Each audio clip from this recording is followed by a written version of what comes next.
En este vídeo vamos a intentar dar respuesta a una pregunta muy sencilla. ¿Es 2021 el momento de comprarse un coche eléctrico?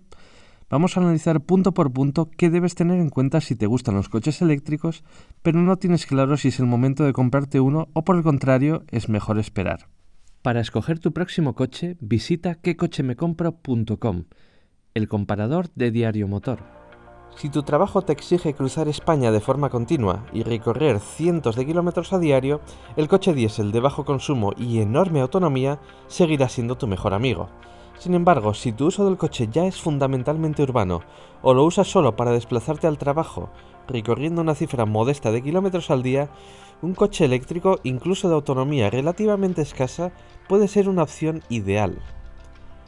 Incluso si haces 2 o 3 viajes al año a la costa o al pueblo, el coche eléctrico puede seguir siendo una gran opción, pero a eso llegaremos dentro de un rato. Este es quizá el punto más delicado de ser propietario de un coche eléctrico. Es, en mi opinión, prácticamente imprescindible que tengas un sitio donde cargarlo a diario, preferiblemente en tu garaje, ya sea individual o comunitario. Pero la realidad es que el 80% de los coches que hay en España duermen en la calle.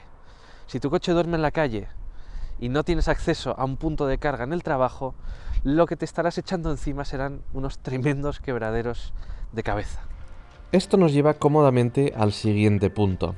Aunque la mayor parte del tiempo cargarás tu coche eléctrico en casa, en ocasiones tus desplazamientos te exigirán recurrir a puntos públicos de carga. A día de hoy, y aunque ha mejorado de forma muy sustancial, la red de infraestructura de carga de coches eléctricos en España sigue siendo pobre en relación a otros países vecinos. En grandes ciudades no hay problemas de escasez de puntos de carga, pero esta red está mucho más limitada en provincias periféricas e incluso en vías de alta capacidad. Si vas a hacer un largo viaje en un coche eléctrico, debes planificarlo muy cuidadosamente, contar con un margen de seguridad y haberte dado de alta en los servicios de recarga donde tienes pensado enchufar el coche, pertenecientes a empresas muy diversas. Dicho sea esto, muchos fabricantes cuentan con una aplicación que permite recargar en todo tipo de puestos de carga y centralizar la facturación. En cualquier caso, un viaje largo en coche eléctrico exige una autonomía más que decente, una compatibilidad con recarga rápida y paciencia. En el tiempo de viaje tendrás que contar las paradas para cargar el vehículo. Por último, hay que tener en cuenta que la mayor parte de puestos de carga rápida en España son de 50 kilovatios de potencia. En ellos, recargar el 80% de la batería de este Volkswagen ID.3 nos llevará aproximadamente una hora. Aunque hay puestos más rápidos, no todos los coches son compatibles con cargas ultra rápidas. Mientras tanto, la realidad es que rellenar el depósito de un coche de gasolina sigue suponiendo menos de 5 minutos. ¿Es en verdad necesario que un coche eléctrico tenga 500, 600 o 700 kilómetros de autonomía? Lograr una autonomía de 700 kilómetros o superior es posible a día de hoy en un coche eléctrico, pero es posible instalando una gigantesca batería, carísima y pesada batería en estos coches. A día de hoy la realidad es que el coche eléctrico no puede competir con el uso que le damos al coche tradicional. Y esto se debe principalmente a los tiempos de recarga. Y queremos hacer 3 reflexiones al respecto. La primera reflexión es que los viajes de larga distancia no son los amigos de los coches eléctricos. Un viaje en autopista a velocidad constante es el peor enemigo de un coche eléctrico. En primer lugar, porque la aerodinámica hace mella en el consumo, un consumo a velocidad sostenida en el que el coche es incapaz de regenerar energía, salvo en cuestas abajo. Una de cal y una de arena. La segunda reflexión es que vivimos un imparable avance técnico en el coche eléctrico. Vivimos grandes avances en eficiencia energética, eficiencia productiva y especialmente en tecnología de baterías. Os pongo un ejemplo. Hace apenas 10 años, el Nissan Leaf tenía 160 km de autonomía NEDC, mientras que ahora dispone de 385 km de autonomía WLTP. El desarrollo de baterías de estado sólido, el constante aumento de la densidad energética de las baterías y la reducción de su coste podrían hacer que en 10 años vivamos un escenario completamente diferente al actual. Por último, el futuro del coche eléctrico no pasa necesariamente por un espectacular aumento de las autonomías. Pasa necesariamente por un acortamiento de los tiempos de recarga. A día de hoy la recarga de un coche eléctrico es necesariamente más lenta que el repostaje de un coche convencional, aún con el coche eléctrico de carga más rápida. En el caso de este Volkswagen ID.3 podemos cargar una potencia pico de 125 kilovatios, lo cual implica cargar su batería casi al completo en menos de una hora. Sin embargo, en un futuro este tiempo podría cortarse de forma muy sustancial, siempre, eso sí, que la red eléctrica del país lo permita. Los coches eléctricos siguen siendo caros. A igualdad de prestaciones, la versión eléctrica puede tener un sobrecoste de entre 7 y 12.000 euros con respecto al coche térmico equivalente. Expertos de la industria afirman que los coches eléctricos seguirán siendo caros. En 2026 se podría alcanzar una paridad de precios con los coches térmicos, pero será a causa de los sistemas anticontaminación y la electrificación que estos necesitarán para cumplir la normativa anticontaminación Euro 7. Hay varios factores que influyen en el elevado precio del coche eléctrico. El primero es que las marcas deben repercutir al cliente el enorme coste del capital invertido en su desarrollo. Estamos hablando de decenas de miles de millones de euros para el desarrollo de plataformas modulares y sistemas de almacenamiento de energía. El segundo es que las baterías siguen siendo el elemento más caro del coche eléctrico. El coste por kilovatio hora se ha ido reduciendo de forma sostenida, pero el aumento en la demanda de ciertas materias primas podría frenar esta reducción de costes, ante una oferta relativamente limitada y concentrada en pocos proveedores. La obsesión de algunos fabricantes por aumentar su autonomía, algo solo posible escalando el tamaño de la batería, es también relación directa al precio del coche.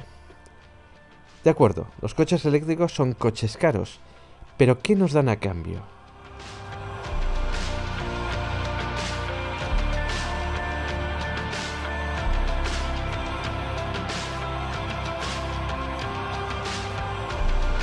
Lo que el coche eléctrico nos ofrece, al fin y al cabo, es una experiencia de conducción radicalmente diferente a la de un coche de combustión interna.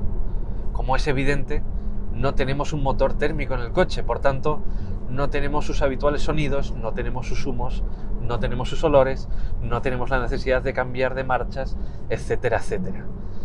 Si hay un detalle que diferencia radicalmente la experiencia de conducción de un coche eléctrico con respecto a la de un coche convencional, es la sensación de aceleración. En un coche eléctrico, la potencia se entrega desde el momento en el que rozamos el acelerador, incluso estando parados. Y para demostrarlo, me voy a parar en esta carretera y voy a hundir el pedal a fondo. La sensación de aceleración no solo es que sea intensa, es que es una aceleración realmente intensa. Toda la potencia, todo el par motor del coche está disponible desde el momento en el que simplemente toco el acelerador. Esto lo que produce es un grado de conducción pues muy grande, lógicamente. Y es un coche que acelera de forma muy rápida hasta velocidades legales.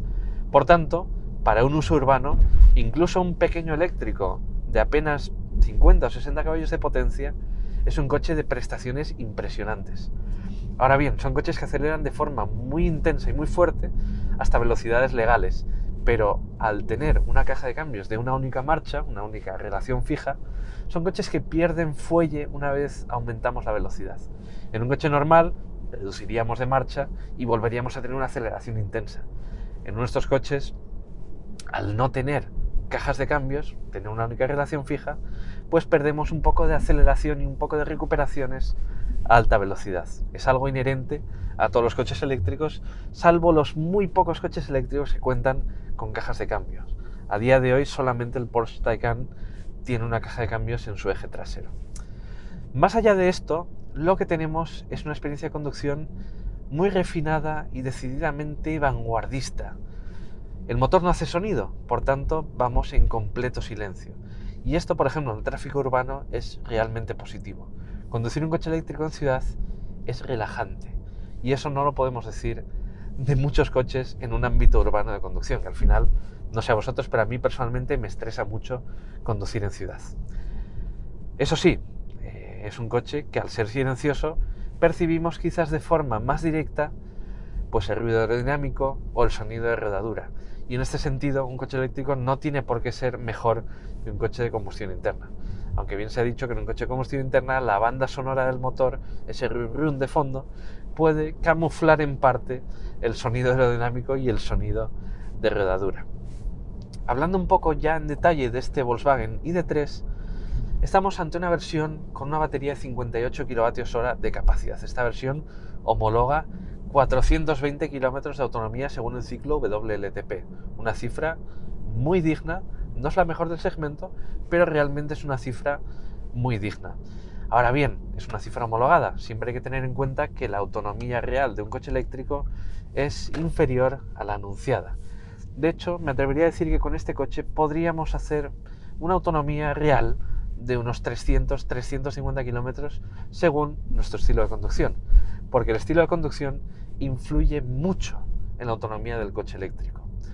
Además, también influye mucho la temperatura exterior y la climatología, hasta tal punto de que la autonomía se puede ver reducida a la mitad o doblarse en función de la conducción que estemos practicando. Es algo que tenéis que tener en cuenta si estáis pensando en comprar un coche eléctrico.